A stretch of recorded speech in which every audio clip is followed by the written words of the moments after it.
0.49% per year for the last 10 years, 0.42 for the 10 years before that, and 0.43 for the 10 years before that. So the models have twice as much greenhouse warming radiation going in them as is known to be happening. It shouldn't shock you that they predict more warming than is occurring. Models predict what the temperature might be in 50 or 100 years' time. It is one of their peculiar features that long-range climate forecasts are only proved wrong long after people have forgotten about them. As a result, there is a danger, according to Professor Carl Wunsch, that modelers will be less concerned in producing a forecast that is accurate than one that is interesting. Even within the scientific community, you see, it's a problem. If I run a complicated model and I do something to it, like melt a lot of ice into the ocean, and nothing happens, it's not likely to get printed.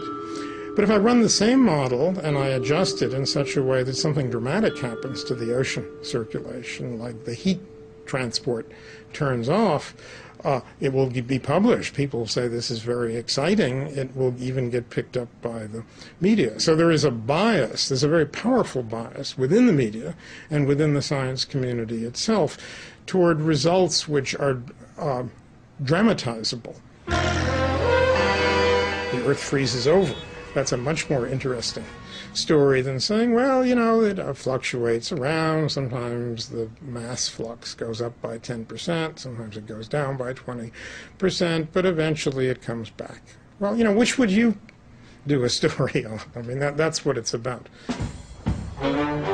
To the untrained eye, computer models look impressive, and they give often wild speculation about the climate the appearance of rigorous science. They also provide an endless source of spectacular stories for the media. The thing that has amazed me as a lifelong journalist is how the most elementary principles of journalism seem to have been abandoned on this subject. In fact, the theory of man-made global warming has spawned an entirely new branch of journalism. You've got a whole new generation of reporters, environmental journalists. Now, if you're an environmental journalist, and if the global warming story goes in the trash can, so does your job. It really is that crude. And the reporting has to get more and more hysterical because there are still, fortunately, a few hardened news editors around who will say, you know, this is what you were saying 5 years ago. Ah, but now it's much, much worse. You know, there's going to be 10 feet of sea level rise by next Tuesday or something. They have to keep on getting shriller and shriller and shriller. It is now common in the media to lay the blame for every storm or hurricane on global warming. But is there any scientific basis for this? This is purely propaganda. Every textbook in meteorology is telling you the main source of weather disturbances is the temperature difference between the tropics and the pole. And we're told in a warmer world, this difference will get less. Now that would tell you you'll have less storminess, you'll have less variability. But for some reason that isn't considered catastrophic.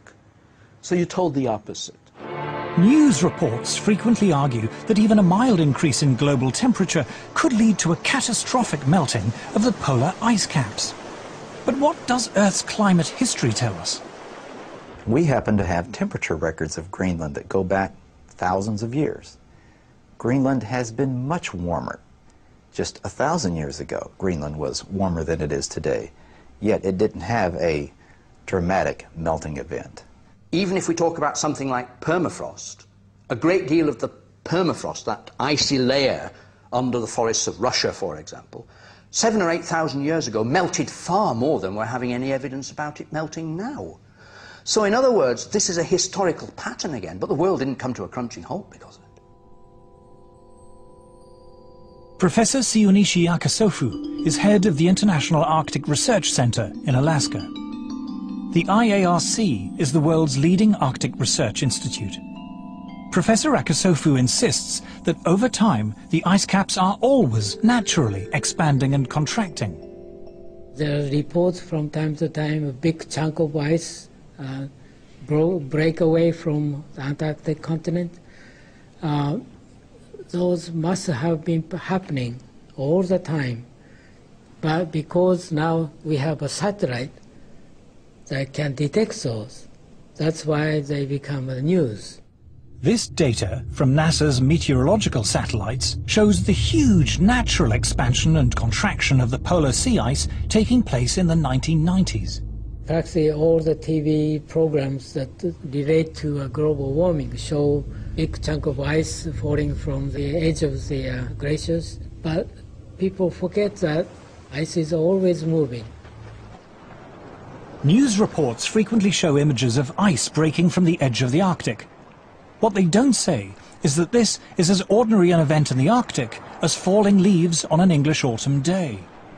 They ask me, did you see ice falling from the edge of the glaciers? Yes. That's the spring breakup. That's happened every year. Press come to us all the time, you know, I want to see something that the greenhouse disaster. I say there's none. Alarming television programs raise the fearful prospect of vast tidal waves flooding Britain. But what causes the sea level to change, and how fast does it happen? Sea level changes over the world in general are governed fundamentally by two factors. What we would call local factors, the relationship of the sea to the land, which often, by the way, is to do with the land rising or falling than anything to do with the sea. But if you're talking about what we call eustatic changes of sea, worldwide changes of sea, that's through the thermal expansion of the oceans, nothing to do with melting ice. And that's an enormously slow and long process. People say, oh, I see the ocean doing this last year. That means that something changed in the atmosphere last year. And this is not necessarily true at all. In fact, it's actually quite unlikely, because it can take hundreds to thousands of years for the deep ocean to respond to forces and changes that are taking place at the surface. It is also suggested that even a mild rise in temperature will lead to the spread northward of deadly insect-borne tropical diseases like malaria. But is this true? Professor Paul Reiter of the Pasteur Institute in Paris is recognized as one of the world's leading experts on malaria and other insect-borne diseases. He is a member of the World Health Organization Expert Advisory Committee, was chairman of the American Committee of Medical Entomology of the American Society for Tropical Medicine, and lead author on the health section of the US National Assessment of the Potential Consequences of Climate Variability. As Professor Reiter is eager to point out, mosquitoes thrive in very cold temperatures. Mosquitoes are not specifically tropical. Most people will realize that in temperate regions there are mosquitoes. In fact, mosquitoes are extremely abundant in the Arctic. The most devastating epidemic of malaria was in the Soviet Union in the 1920s. There were something like 13 million cases a year and something like 600,000 deaths. A tremendous catastrophe that reached up to the Arctic Circle. Archangel had 30,000 cases and about 10,000 deaths. So it's not a tropical disease. Yet these people in the global warming fraternity invent the idea that malaria will move northwards. Climate scare stories cannot be blamed solely on sloppy or biased journalism.